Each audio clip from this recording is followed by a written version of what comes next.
Amém. Nós vamos estudar a palavra de Deus nessa noite, numa passagem que alguns poderiam pensar, como assim essa é uma passagem de Natal?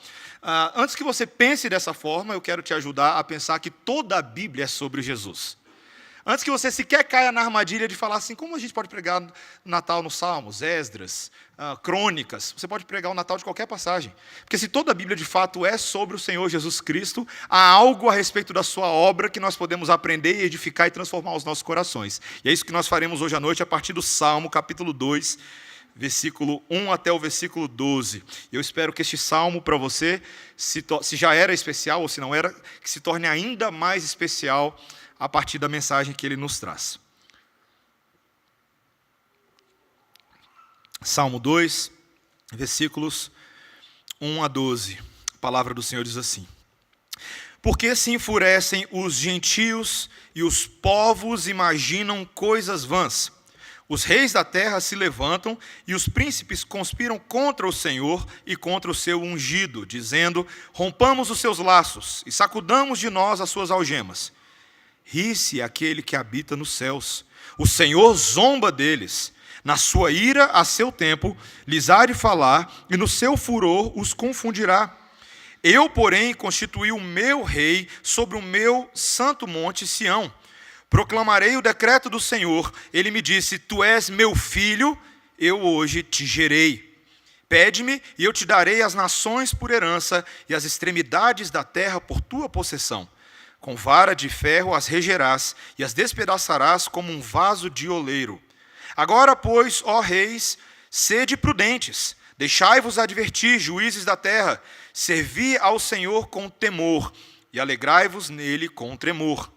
Beijai o filho, para que se não irrite, e não pereçais no caminho, porque dentro em pouco se lhe inflamará a ira. Bem-aventurados todos os que nele se refugiam. Esta é a palavra do Senhor. Vamos orar, irmãos.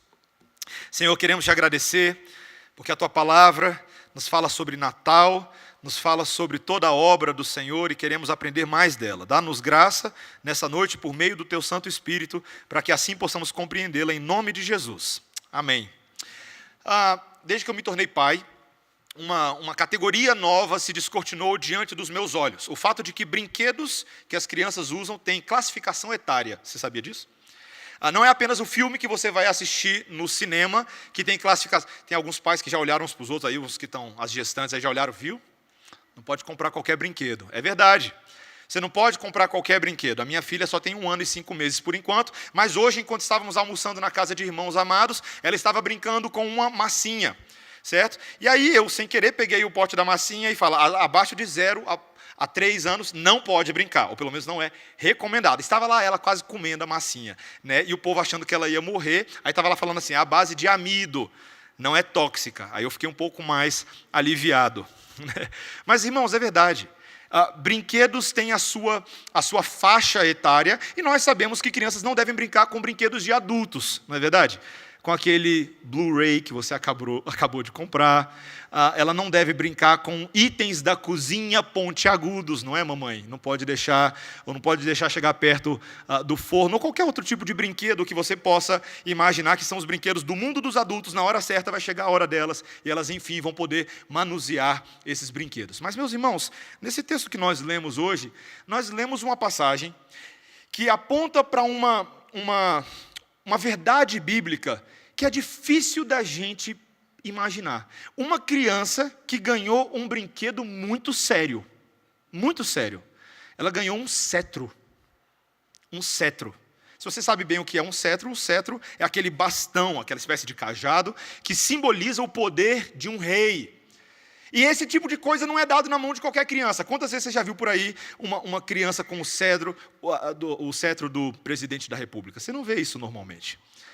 Mas essa criança a respeito da qual a Bíblia fala, não somente herdou esse cetro, mas ela herdou esse cetro porque é de direito dela.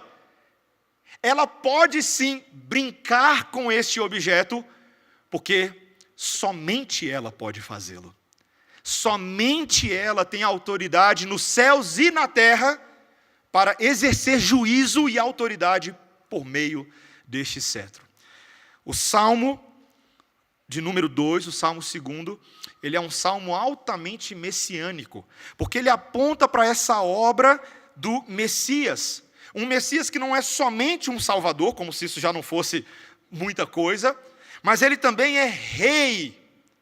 E o bebezinho que vem ao mundo, vem para lidar com 3 coisas que este salmo vai mostrar para a gente. Ele vem para lidar com a rebeldia dos homens, em primeiro lugar. Ele vem para estabelecer um reinado de ordem salvífica, de ordem salvadora. E ele vem para convidar pessoas a se sujeitar a ele. Não é interessante isso? Ele vem para lidar com a rebeldia, ele vem para estabelecer um reinado, e ele vem para convidar pessoas para se sujeitar a ele. Vejamos primeiro como esse é um cetro que lida com a rebeldia. Este salmo que nós acabamos de ler, ele pertence a uma dessas categorias que os salmos têm. Este é um salmo real, um salmo monárquico. E esse salmo, ele era utilizado pelo povo de Israel. Vários comentaristas e historiadores são consensuais de que este salmo ele retratava uma espécie de coroação de um rei. Quando havia a coroação de um rei, era esse tipo de linguagem, era esse tipo de imagem que era evocado. Todas essas 4 sessões que este salmo mostra para a gente, eles falam da centralidade do reinado de Israel, do rei de Israel. Lembre-se que o nosso Deus havia dado a um homem muito específico chamado Davi, um grande sucesso, um sucesso real, um sucesso militar, um sucesso político. E à medida que o rei Davi exercia o seu reinado, várias das nações gentílicas ao seu redor se tornavam nações submissas a Israel. Elas se tornavam nações vassalas. Já ouviu essa expressão antes? Então aqui nós temos esse contexto. Só que essas nações vassalas não estão gostando muito dessa situação. E a primeira coisa que o Salmo traz para a gente é uma reclamação geral dessas nações. Olha o versículo 1. Por que se enfurecem os gentios e os povos imaginam coisas vãs? Os reis da terra se levantam e os príncipes conspiram contra o Senhor e contra o seu ungido, dizendo: rompamos os seus laços e sacudamos de nós as suas algemas. Você percebe o tom de indignação. Esses povos estão se voltando contra Israel, há uma espécie de fúria, de pensamentos revoltosos. E eles estão se voltando não somente contra Israel, mas contra todo o governo de Deus, como o versículo 2 e 3 fala, e do seu ungido. Sabe qual que é a palavra ungido aqui no hebraico? Meshia. Meshia. De onde nós tiramos a palavra Messias. Inclusive a palavra Cristo, que aparece lá no Novo Testamento, não é o sobrenome de Jesus, não. A palavra Cristo é um título messiânico, um título daquele que é escolhido, daquele que é ungido, consagrado para uma tarefa e uma missão. Ou seja, esses povos estão se voltando contra o ungido de Deus. Quem é o ungido de Deus aqui nesse momento? Davi, o escolhido de Deus. E lembre-se que na história de Israel não haviam muitos ungidos. Samuel, o profeta, ele havia ungido apenas 2 reis, Saul e Davi. Depois nós teremos outros que estavam exercendo essa função na história de Israel. Mas o ponto agora é que essas nações estão tramando e esquematizando uma revolta organizada, com o objetivo de se livrar desse domínio israelita. Meus irmãos, os motivos podem parecer, numa primeira vista, políticos. Aí, de fato, existiam motivos aqui políticos. Em tese, quando uma nação se tornava vassala da outra, essa nação perdia uma série dos seus direitos, uma série das suas liberdades convencionais. Eles tinham que prestar contas, eles tinham que pagar tributos, né? Tinham que mandar o dízimo para o povo que estava logo acima deles. Mas, ao mesmo tempo, nós, quando ouvimos sobre o domínio de Israel sobre outros povos, sabemos que o domínio de Israel era bem diferente. Ele não era um povo opressor como os outros. Os israelitas não eram como os egípcios. Eles não eram como os assírios, conhecidos pela sua violência. Pelo contrário, havia uma série de leis dadas por Deus a Israel, de que eles deveriam tratar os outros povos, os estrangeiros, com respeito, com ternura, com amor, com cuidado pelo estrangeiro, pelo órfão e pela viúva. Lembra de passagens como essas que apareciam na lei de Levítico, de Deuteronômio? Então, Israel não era como os outros povos. Então, por que esses homens estão reclamando tanto?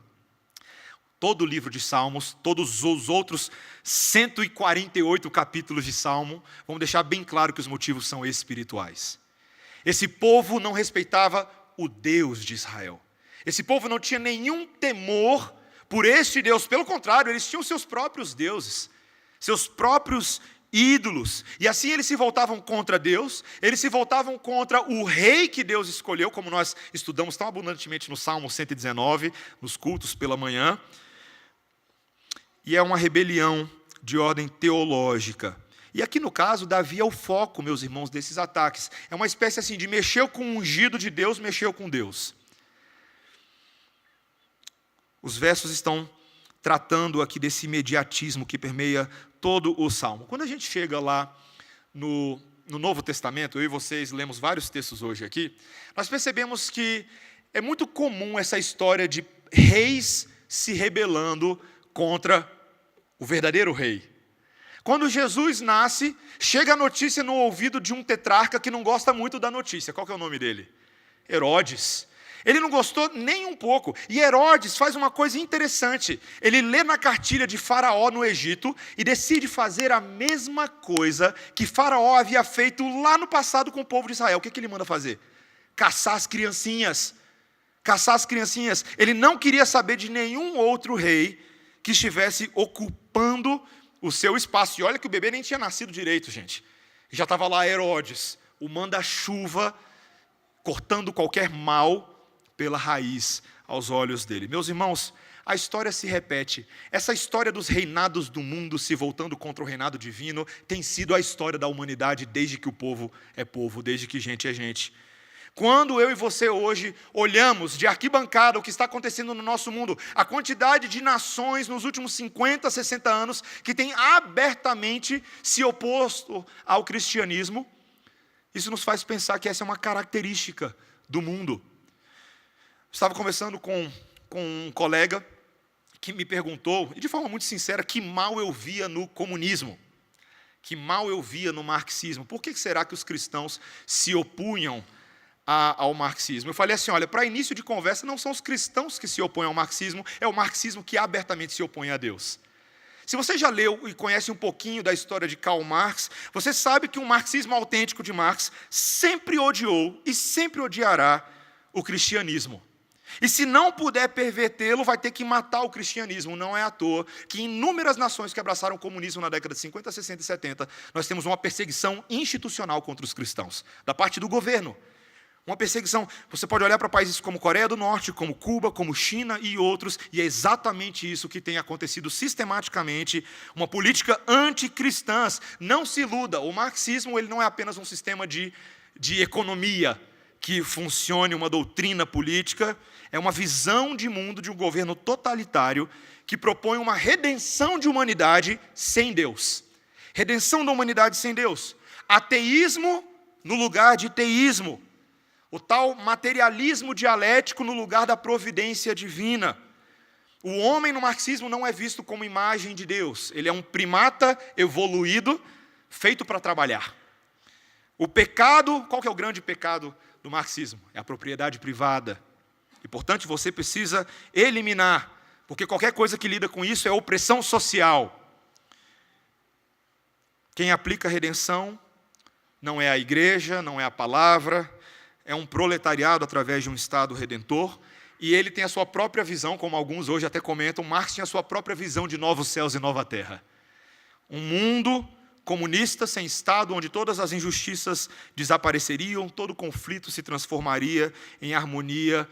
E você pode ter certeza, meu irmão, se você até agora não achou que isso é assim tão ruim, saiba que o marxismo não admite rivais. Ele não admite. Se você tem alguma dúvida, você pode ler a Declaração dos Manuscritos de Paris, onde é apresentada o marxismo como a solução do enigma e do maior problema da humanidade. Não parece religião isso? Não parece Bíblia esse tipo de linguagem? Meus irmãos, eu só usei o marxismo aqui como um estudo de caso. Na verdade, isso acontece com a vasta esmagadora maioria das cosmovisões no nosso mundo hoje. Esse mundo que exalta tanto o seu pluralismo, as suas expressões de religião organizada, como uma grande conquista da democracia moderna, ocidental, quando dizemos, e sim, nós devemos aprender a respeitar as pessoas, o praticante do islamismo, do budismo, mas aos olhos de Deus, toda verdade que não é verdade de Deus é idolatria e rebelião. Idolatria e rebelião. Rejeição do único verdadeiro governo deste mundo, o governo de Cristo. Quando Cristo virou e falou assim: eu sou o caminho e a verdade e a vida, ninguém vem ao Pai se não for por mim, ele não disse isso porque era bonitinho dizer, porque era legal. Na verdade, essa era uma das ideias mais radicais que poderia ser dito àquele grupo de judeus, que sequer entendiam que aquele que estava diante deles era o Messias. Quando Jesus entra na história, meus irmãos, a gente precisa entender uma coisa: aquele bebezinho bonitinho veio para confrontar. Veio para confrontar a rebelião dos outros e a nossa. A nossa transgressão contra a verdade divina. A verdadeira história do Natal é uma história que expõe o nosso pecado. E para pensar que não é assim tão difícil expor o nosso pecado. Quantas vezes eu e você no ano lembramos do aniversário de Jesus? A nossa amnésia espiritual é tão grande que se a gente não bota uma data no calendário, a gente sequer fala da encarnação de Cristo. Na nossa rebeldia do coração, nós percebemos um padrão no nosso dia a dia, uma contínua tentativa de se viver de maneira independente de Deus, como todas as outras nações tentavam fazer. Esse nosso materialismo que reduz o Natal a presentes, a amigos ocultos, a consumerismo, e a gente acaba fazendo isso. Meus irmãos, eu não estou batendo só em vocês, não, eu estou batendo em mim também, tá? Essa prática de tirar Jesus da gavetinha uma vez por ano e usar ele convenientemente, não é o que a sociedade faz? Mesmo aqueles que não se dizem cristãos, na hora de montar o presépio, todo mundo monta, até o Parque Shopping. Todo mundo monta. É bonitinho, é fofinho, mas eles tentam dissociar a ideia de Jesus dos seus próprios problemas. Jesus expõe o problema do nosso pecado contra Deus. Não dá para contar a história do Natal sem passar por esse ponto. Ele veio ao mundo como um emissário de Deus, chamado Príncipe da Paz, para poder resolver o problema da guerra que havia entre nós e o Criador e criatura separados eternamente por causa do pecado do homem contra Deus. O Príncipe da Paz veio para resolver esse problema. O cetro do bebê lida com nações que se rebelam contra o Senhor, contra o seu ungido, é o nosso próprio pecado. Mas ainda bem, meus irmãos, que em segundo lugar, esse cetro não é um cetro só para lidar com rebeldes, é o cetro para estabelecer um novo domínio, para estabelecer um reino messiânico. Veja o versículo 4 comigo. Ri-se aquele que habita nos céus, o Senhor zomba deles, na sua ira, a seu tempo, lhes há de falar e no seu furor os confundirá. Eu, porém, constituí o meu rei sobre o meu santo monte Sião. Não é interessante? Quando Deus, do seu alto trono, observa o que os homens estão fazendo lá embaixo, os mimimis deles, as reclamações dele, o que o texto diz para a gente que Deus faz? Ele ri. Você consegue imaginar Deus rindo? A única imagem, como Deus é invisível, é difícil para a gente pensar nesse tipo de coisa, mas você consegue pensar, por exemplo, em Elias, quando confrontou os profetas de Baal, você lembra? E a risada, a zombaria que ele faz, clamem ao seu Deus, vai ver, ele está dormindo, está tomando banho, para jogar fogo nesse altar aí. Aquela zombaria santa de quem sabe que realmente tem a verdade e que está só observando a futilidade dos outros. Deus acha graça dessa tolice humana de tentar viver de maneira independente. Meus irmãos, mal essas nações percebem que o governo de Israel é o governo do Deus criador dos céus e da terra, e que todas as criaturas do mundo, em alguma medida, já pertencem a Deus. Foi Ele quem fez todas elas, Ele as criou, Ele é o proprietário de todo o mundo. E Deus não vai ficar em silêncio, Ele não vai ficar observando essas coisas e ficar rindo, não, Ele tem planos. Ele deseja fazer algo. Essa rebeldia não passará despercebida, e a primeira coisa que Deus vai fazer é demonstrar a sua autoridade através da sua ira. Da sua ira. Deus declara, desde já, de maneira profética, escatológica, olhando lá para frente, de que Ele lidará com esses inimigos.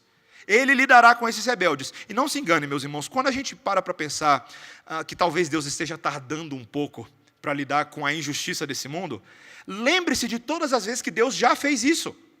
Lembre-se que quando Deus em Gênesis 6 chama Noé e a sua família e manda construir uma arca e todo mundo acha que eles estão ficando doidões, o que acontece com o povo que achava que eles estavam ficando doidões? Não nadaram de braçada, né? Afogaram.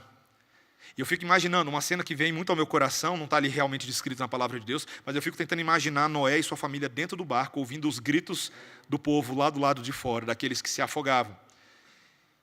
E Deus, não satisfeito, ainda vira depois na hora da promessa e fala assim, olha, eu não vou mais inundar o mundo com água, agora é com fogo.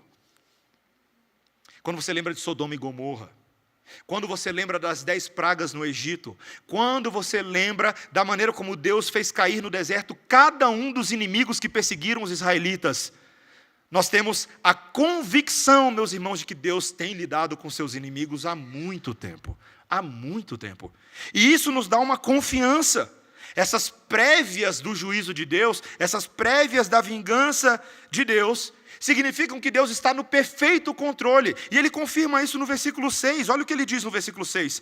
Eu, porém, constituí o meu rei sobre o meu santo monte, Sião. A resposta divina para os problemas do homem é quando Deus estabelece um rei, um governo, um norte, uma diretriz, que nesse caso aqui governaria sobre Sião, ou Jerusalém, a cidade davídica. Isso nos faz lembrar, meus irmãos, que quando o profeta Samuel estava sendo pressionado pelo povo para eleger um rei, vocês lembram dessa situação? Lá no início do primeiro livro de Samuel, o povo estava na orelha do profeta, pedindo um rei segundo os outros povos. Eles olhavam os outros povos que tinham seus reis, verdadeiros generais militares, iam lá, faziam uma série de coisas, e eles falam assim, olha, a gente não tem isso. O nosso rei é invisível. Esse Deus, a gente não aguenta mais esse negócio. A gente quer um que faça as mesmas coisas que os outros estão fazendo. Samuel vai a Deus e fala assim, olha, o que eu faço? Deus fala, olha, pode dar o rei que eles estão pedindo. Sabe por quê? Porque eles não estão rejeitando você como profeta deles, eles estão rejeitando a mim como rei desse povo. E aí qual foi o rei que surgiu naquele momento ali? Saul, né? Você lembra por quê? Porque ele tinha cara de rei. Você lembra? Bonitão, alto, um verdadeiro Brad Pitt israelita. Ele era ali, ele chamava atenção. Ele era de uma tribo que todo mundo era bonitão, alto e crossfit. Era isso que ele fazia. E todo mundo olha para Saul e fala, esse é o nosso rei. Vai lá, Saul. E ele até começa fazendo algumas coisas boas, mas imediatamente aquele rei se mostra como um rei pífio, porque ele não era um rei segundo o coração de Deus. Lembra? E aí o povo quebra a cara, uma série de coisas acontecem, e aí surge o Davizinho na história. O Davizinho que foi enviado por Deus, cujo profeta Samuel foi enviado por Deus para selecioná-lo, porque aquele homem franzino seria o homem segundo o coração de Deus. É o vitorioso sobre Golias e seria o verdadeiro vitorioso sobre o coração dos israelitas.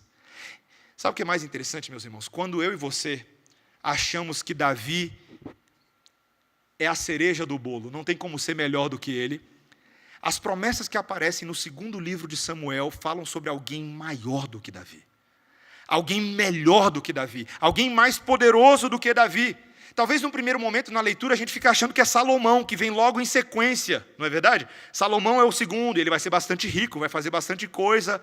Mas quando o profeta Natã traz as palavras da aliança do Senhor a Davi, no texto que nós lemos hoje, no primeiro texto dessa noite, as palavras de Natã não são a respeito de Davi, nem de Salomão, mas a respeito de um outro descendente. Quando ele diz assim, a minha misericórdia não se apartará dele, como a retirei de Saul, a quem tirei diante de ti, porém a tua casa, preste atenção, e o teu reino serão firmados para sempre, diante de ti, teu trono será estabelecido para sempre. Por mais que Salomão fosse um enorme rei, e um rei que ficou realmente na história de Israel, ele não tinha esse poder todo. Ele não tinha esse poder todo. O descendente era outro. E todo israelita que cria na promessa sabia disso. Que haveria um descendente, um filho de Abraão verdadeiro, que viria lá na frente e daria jeito nessa história do pecado. O autor de Hebreus, meus irmãos, ele faz algo impressionante. Lá no capítulo 1, versículo 5 de Hebreus, ele retoma esse Salmo número 2 para explicar exatamente qual é a identidade misteriosa deste rei. Quando lá no versículo 5 de Hebreus capítulo 1 ele diz: pois a qual dos anjos disse jamais, tu és meu filho, e hoje te gerei, e outra vez eu lhe serei pai, e ele me será filho. Essa é a linguagem aqui do Salmo número 2. Meus irmãos, há algo impressionante aqui. O autor de Hebreus, naquele momento, ele está falando sobre um filho bem diferente. O seu nome é Jesus. Seu nome é Jesus. Este é o filho amado em quem o Pai se compraz. Davi, o grande rei de Israel, era um mero antepassado do verdadeiro rei de Israel. Todas aquelas genealogias nos evangelhos, no capítulo 1 de Mateus, no capítulo 3 de Lucas, visam mostrar que esse rei não é qualquer rei humano. Em primeiro lugar, porque o Salmo nos ajuda a mostrar isso, existem dois elementos importantes. Olha o versículo 8. Pede-me e eu te darei as nações por herança e as extremidades da terra por tua possessão. As propriedades desse rei, os territórios desse rei, não são um pedacinho de terra. São globais. Pede-me e eu te darei as nações por herança. Que pai pode prometer uma coisa dessa para o seu filho? Você imagina, por mais que você queira agradar o seu filho, você não pode falar, filho, pede-me e eu te darei o Brasil inteiro. Mas ele diz as nações, as nações. Mas veja que não é somente isso, é também um governo global, um domínio total. O seu cetro real, no versículo seguinte, ele chama de uma vara de ferro. Será utilizado para subjugar as nações rebeldes. E o seu poder é descrito aí, veja, como aquele que quebra um vaso de oleiro. Vaso de oleiro, essa imagem ali dos israelitas, denota a ideia de uma propriedade divina. Essa linguagem aparece lá no livro de Jó, aparece lá no livro de Romanos, quando Deus descreve a criação dos homens e a salvação dos homens como seus vasos de oleiro. E aí quando Jó e Paulo traçam uma objeção de, como assim, Senhor, como pode você escolher alguns vasos e não outros? Deus responde para Jó e hipoteticamente para Paulo da seguinte maneira: quem você pensa que você está falando? Eu sou Deus. Eu faço absolutamente tudo o que eu quiser com os meus vasos. Eu e você podemos não gostar muito dessa teologia. Essa tal da teologia da predestinação que aparece de fora a fora na Bíblia, ela é doidinha, viu? Até para quem tenta entender racionalmente. Mas não é porque ela é doidinha que ela é menos verdade. Deus é Deus. E Ele nos coloca no nosso devido lugar. Ele faz o que Ele bem entende com as suas criaturas. E nesse caso aqui, os seus inimigos serão esmagados. É um salmo, meus irmãos, profético e messiânico. Mas o seu sentido não é um sentido ruim. Não é meramente um sentido de alguém que vai botar ordem na casa. Mas é um sentido alegre, feliz e cheio de esperança. A Bíblia inteira vai olhar para frente agora, até lá no livro de Apocalipse, e ver nessas verdades algo de tremenda esperança para o seu povo. A encarnação desse rei, desse humilde Messias, desse bebezinho numa estrebaria, era o sinal de um governo incomparável. A ponto de o livro de Apocalipse, lá no capítulo 11, versículos 15 a 17, descrever a esperança dos eleitos da seguinte maneira: o sétimo anjo tocou a trombeta, e houve no céu grandes vozes, dizendo: o reino do mundo se tornou do nosso Senhor e do seu Cristo, e Ele reinará pelos séculos dos séculos. E os 24 anciãos que se encontram sentados no seu trono, diante de Deus, prostraram-se sobre o seu rosto e adoraram a Deus, dizendo: graças te damos, Senhor Deus Todo-Poderoso, que és, que era, porque assumiste o teu grande poder e passaste a reinar. Amém, irmãos? O nascimento do pequeno Jesus engana os olhos de quem vê. Engana os olhos. Porque eu e você sabemos que o conto popular é aquele presépio bonitinho. Outro dia eu fui na casa de uma pessoa que tinha um presépio de Lego. Um presépio bonitinho. Aí tem ali os livros que eu leio para minha filha, né, que tentam recontar aquela cena ali. Aí tem uma ovelhinha, e a ovelhinha disse bé, e a vaquinha disse mu. E aos olhos das pessoas, meus irmãos, sabe como é que as pessoas do mundo olham para essa cena? É bonitinho, é fofinho, é singelo, é tão inofensivo. É tão inofensivo. Faz mal a ninguém, o que custa celebrar? Até a sociedade abraça. Para quê? Não faz mal. Não vai mudar a vida de ninguém, vai? Me faz lembrar de uma história, meus irmãos. Eu já contei essa história uma vez aqui, então é história contada. Mas, certa vez tinha um gorila na selva, grande e pomposo. E aí ele vai lá, encontra o macaquinho, bate no ombro do macaquinho de forma ostensiva, dá uma rosnada para cima dele, e ele fala, quem que é o rei da selva? É o macaquinho. É você, ó poderoso gorila. E ele, é isso mesmo, ele sai. Ele vai lá, chega na zebra, dá um tapinha no ombro dela, uma rosnada para cima dela, e fala assim, zebra, quem que é o rei da selva? Aí a zebra, és tu, gorila. Toda tímida. Aí o gorila chega no leão, dá um tapinha no ombro dele, quem é o rei da selva? O leão pega ele, vira ele de cabeça para baixo, joga ele a 20 metros. Aí ele levanta, bate na poeira, tá bom, não precisa ficar ofendido só porque você não sabe a resposta. Meus irmãos, o bebezinho é o leão. O bebezinho é o leão de Judá. Mexe com ele para você ver. Mexe com esse bebezinho. Sabe por quê, meus irmãos? Esse bebezinho não ficou bebezinho, ele cresceu. E ainda que parecesse um carpinteiro inofensivo aos olhos dos homens, ali estava o sustentador do universo. Aquele que simultaneamente estava num corpo humano, ao mesmo tempo que sustentava todas as moléculas do universo com a palavra do teu poder. É o que Hebreus fala no capítulo 1. O sustentador com o poder da sua mão. Você lembra de Moisés, a cena de Moisés com as mãos erguidas e o povo tentando segurar lá? Jesus não precisa disso. Ele não é um mediador meramente humano, ele é Deus. Ele é Deus. Meus irmãos, esse tipo de teologia do Natal deveria causar assombro em nós. Nós deveríamos ter as nossas mentes impressionadas mais do que cena de filme de ficção científica, mais do que a trilha sonora mais arrebatadora, mais do que a atuação mais impressionante. Nós não estamos falando de ficção, nós estamos falando da história. Aquele que invadiu a história é o proprietário do universo, é o governador geral das constelações, ele conhece cada estrela pelo nome, e ele sabe contar cada grãozinho de areia que existe em todas as praias do mundo. Esse é o tamanho do nosso Deus. E Isaías, que não era bobo, porque ele viu a glória de Deus no templo, isso no capítulo 1, quando ele chega no capítulo 9 e recebe os oráculos de Deus, ele diz, porque um menino nos nasceu, um filho se nos deu, o governo está sobre os seus ombros. Seu nome será maravilhoso conselheiro, Deus forte, Pai da eternidade, príncipe da paz. E veja só, para que se aumente o seu governo e venha a paz sem fim sobre o trono de Davi e sobre o seu reino, para o estabelecer e firmar mediante o juízo e a justiça, desde agora e para sempre.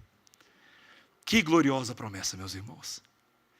Quando você para pensar nos manda-chuvas desse mundo, nesse momento, os Trumps, os presidentes da FIFA, os caçados da Lava Jato, todos aqueles que têm o tempo inteiro tentado exercer domínio sobre os homens, e o fazem de forma muitas vezes corrupta. Quando nós olhamos para o poder que eles parecem transmitir, meus irmãos, o poder deles empalidece perto do poder de Jesus. Quando eu e você achamos que a nossa vida está nas mãos desses homens, e de que eles têm poder para perpetrar o mal contra a gente, ou dar um rumo nas nossas vidas que a gente não gostaria, lembre-se que eles só estão onde eles estão porque foi Deus que colocou eles lá. E aí do Bolsonaro, se ele não governar como Deus quer, vai sair também. Deus não aceita afronta de ninguém. Isso é tanto para a gente tremer, quanto para a gente confiar. Sabe por quê, meus irmãos? Não é bom saber que a sua vida não está nas mãos do pastor da igreja, não está na mão dos seus pais, sua vida não está na mão do seu emprego, Sua vida não está na mão do seu sucesso de conquistar certas posições num concurso público. Sua vida não está na mão da viagem que você vai fazer daqui a 2 semanas. Sua vida está tão somente na mão do Criador do Universo. Ele é a nossa esperança, Ele é o nosso Rei, é Ele que rege sobre nós. Uma vez eu ouvi uma ilustração de um pastor lá nos Estados Unidos que eu amei tanto. Ele falou assim: no mundo, todos esses manda-chuvas, eles estão tentando jogar uma partida de war. Jogando uma partida, não sei se você já jogou war, eu não vou explicar muito, mas você tem que tentar conquistar territórios e tudo mais. Conquiste a Ásia, conquiste a Nova Zelândia. E eles vão lá, cada um sabe das suas cartas, e eles estão tentando jogar essa partida com Jesus. Só tem um problema, meus irmãos. Quando Deus distribuiu as cartas, a carta de Jesus foi conquistar todos os territórios. Tenta jogar contra ele agora. Sabe por quê, meus irmãos? Porque ele vai conquistar todos os territórios em nome de Jesus. É isso que ele veio para fazer. Ele vai conquistar, seja para salvar, seja para condenar, mas ele vai conquistar absolutamente todos os territórios.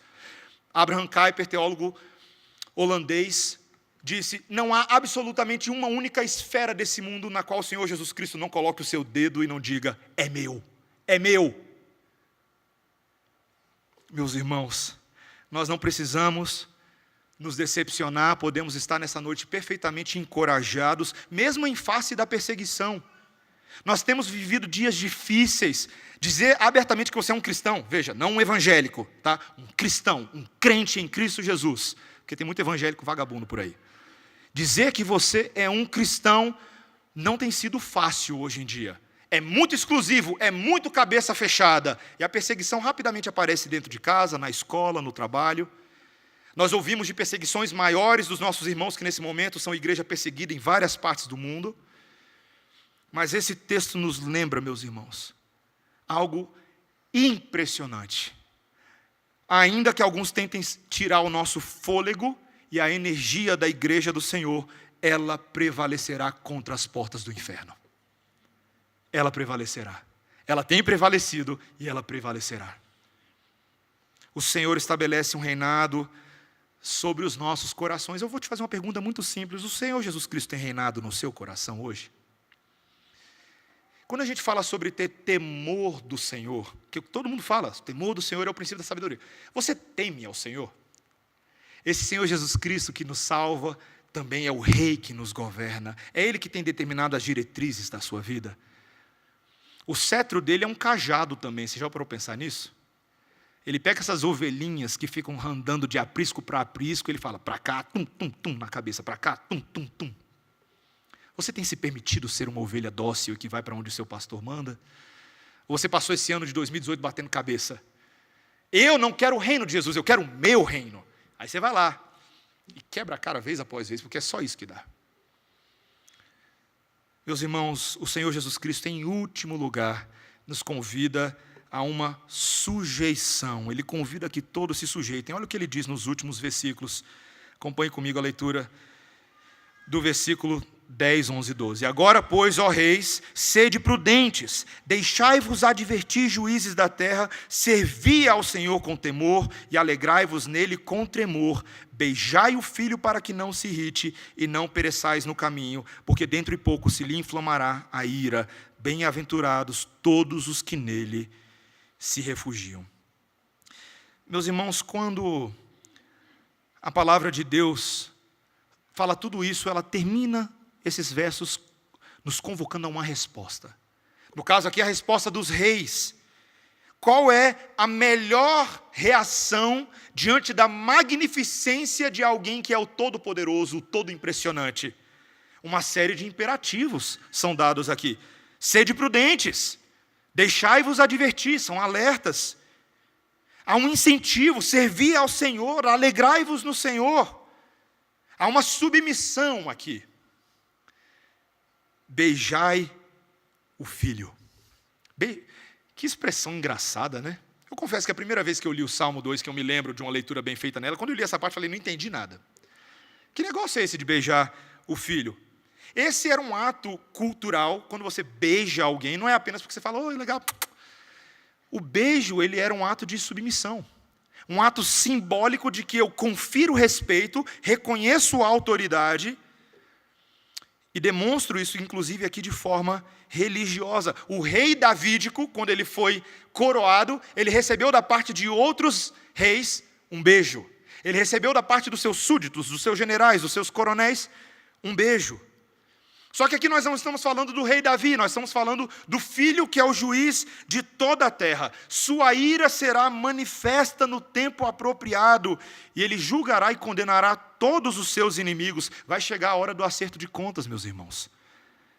Apocalipse 11:18 retoma também a linguagem do Salmo 2 e diz assim: na verdade as nações se enfureceram, chegou, porém, a ira de Deus, e o tempo determinado para serem julgados os mortos, para se dar o galardão aos teus servos, os profetas, aos santos e aos que temem o teu nome, tanto aos pequenos como aos grandes, e para destruir os que destroem a terra. Beijar o filho é temer o filho. Beijar o filho é aceitar o seu governo, mas é mais do que aceitar o seu governo, é aceitar o seu refúgio. É o que o texto fala: refugiem-se nele, refugiem-se nele. Esse juiz não é só juiz, ele é aquele que veio dar a resposta para o seu problema e para o meu. A palavra de Deus nos lembra, meus irmãos, naquele conto que nós lemos hoje de Mateus 1:18-25, algo glorioso. Quando o anjo aparece para Maria, não é um encontro muito fácil. Há um susto no coração dela, há um temor de homem, mas esse anjo conforta Maria, ele conforta os pastores, ele conforta todo mundo com a mesma ideia: não temam, porque hoje nasceu, ou vai nascer, o Salvador, que é Jesus Cristo, o Senhor. A palavra Jesus, eu não sei se você sabe disso, significa Josué. Tanto no Antigo Testamento quanto no Novo Testamento, essa palavra significa a mesma coisa: Salvador dos homens. Salvador dos homens. O nome Jesus Ele é o Salvador dos homens. Simples assim. Bom nome para colocar nos nossos filhos, às vezes, né? Uma homenagem boa. No Brasil a gente não faz muito isso. No México tem um monte de Jesus lá. Meus irmãos, este bebezinho é o juiz e o refúgio. O juiz e o refúgio. Enquanto os povos desse mundo escravizam, ele veio para fazer o quê? Para libertar. Enquanto as filosofias desse mundo cegam, ele veio para fazer o quê? Dar a vista aos cegos. Enquanto nesse mundo a escravidão do mal, das trevas e de Satanás é opressão, Jesus Cristo veio para dar o perdão dos pecados. O perdão dos pecados. Enquanto nós tentamos seguir tantos juízes e filosofias nesse mundo, veio um que é a própria sabedoria encarnada de Deus, como Provérbios capítulo 8 e 9 e 1 Coríntios capítulo 1 mostram. Jesus, sabedoria de Deus, poder de Deus. Meus irmãos, esse Jesus não rejeita quem se aproxima para beijá-lo. Quantos beijos o Senhor Jesus Cristo recebeu no Novo Testamento? Já parou para pensar nisso? Ele se deixou tocar, beijar, agarrarem na veste dele. E ele não rejeitou a esses que aproximaram-se de coração sincero. Pelo contrário, ele fez coisas que ele jamais esperava. Aquela mulher com fluxo de sangue há 12 anos, de uma hora para outra, aquela mulher que viu todos os médicos, viu todas as pessoas, ela foi curada do seu fluxo de sangue. E Jesus ainda tem a coragem de perguntar: quem foi que me tocou? Os discípulos perguntam: como assim, mestre? Tantas pessoas te tocaram. De mim saiu poder. Alguém com fé me tocou. Meus irmãos, é por isso que o Salmo 33, quando ele aplica essa verdade individual para todas as pessoas, ele diz: feliz é a nação cujo Deus é o Senhor, e o povo que ele escolheu para a sua herança. Não há nada melhor, meus irmãos, do que ser governado por Jesus e ser salvo por Jesus. Todos aqueles milagres eram meras amostras da obra salvadora que Jesus faria. Jesus derramaria seu sangue para o perdão dos nossos pecados. Meus irmãos, essa é a mensagem do Natal. Essa é a mensagem do Natal. E você não precisa esperar a morte dele para saber essas coisas. Porque o autor de Hebreus, no capítulo 5, nos lembra que quando Jesus veio e se encarnou nesse mundo, ele se encarnou para ser o autor da salvação dos homens.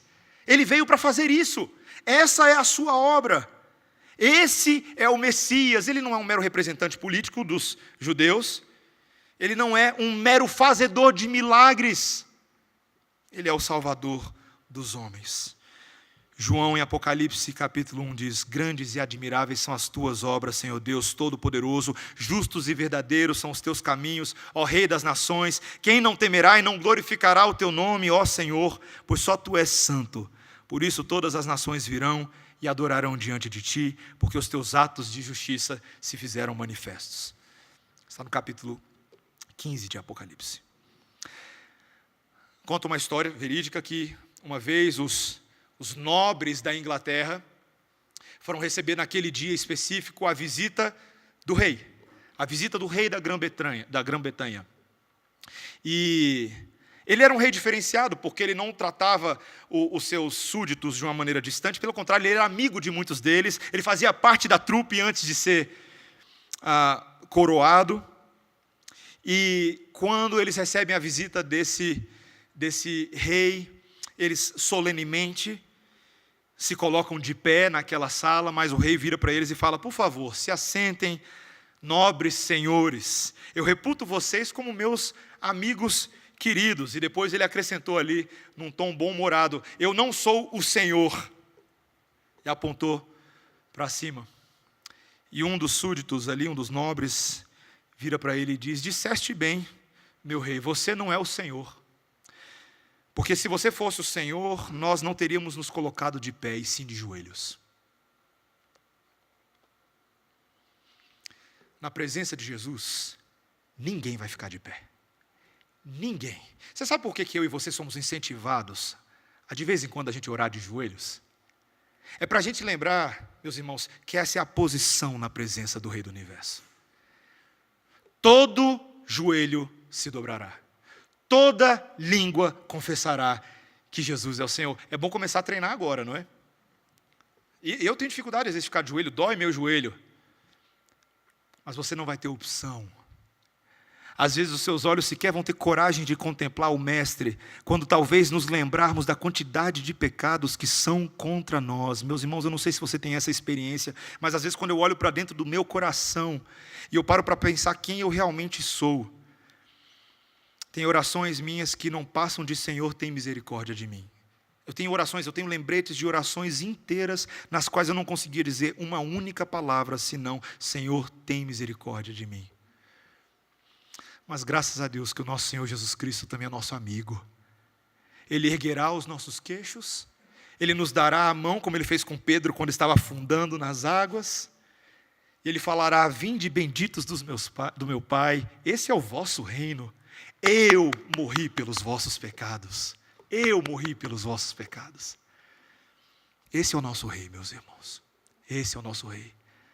Beijai o Filho, para que Ele não se ire. Meus irmãos, crianças não devem brincar com brinquedos de adultos. O Senhor Jesus Cristo também sabia disso. Foi por isso que Ele não ficou criança. Ele cresceu.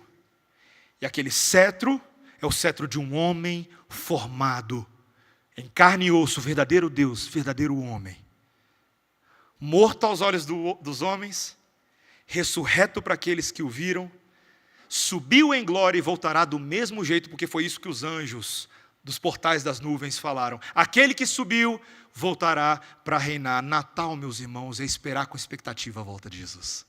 Natal é aqueles que olham para a volta do bebezinho, que não é mito, que não é fábula, que não é crônica, do bebezinho, perdão, ele é fato, ele não é crônica, ele não é ficção, ele é um fato absoluto. O Jesus que cresceu voltará para reinar plenamente sobre nós. E que eu e você possamos ter esse verdadeiro espírito do Natal. Eu te pergunto, quem que é o rei da selva? É o gorila? Ou é o leão de Judá? É o leão de Judá. Ele é o rei da selva da nossa vida. Nossa vida às vezes é uma selva, você sabe muito bem do que eu estou falando. Ele é o rei. E Ele vai botar ordem na casa. Amém, irmãos? Vamos orar ao Senhor. Santo Deus, como é bom poder olhar para a Tua palavra, para todas essas narrativas, para todas as coisas que aconteceram e vermos uma história concatenada, uma história lógica, uma história direita, uma história que endireita a nossa vida, pega os nossos caminhos tortos e retifica todos eles. Senhor, como é bom saber que o bebê que nasceu em Belém, neste momento, está vivo e reina sobre nós. Que cada cântico, oração e palavra entoada nessa noite visam dar glória tão somente a este que reina sobre nós. Toda a palavra de Deus é uma grande doxologia, é uma grande concessão de honra a quem honra, mérito a quem mérito, e estes não somos nós, não a nós, Senhor, mas ao Teu nome da glória.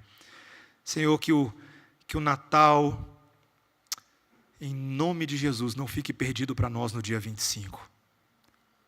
Senhor, que o lembrete da Tua encarnação seja a renovação de Cristo em nossos corações todos os dias. Senhor, faz o Teu evangelho nascer em nós todos os dias, Senhor.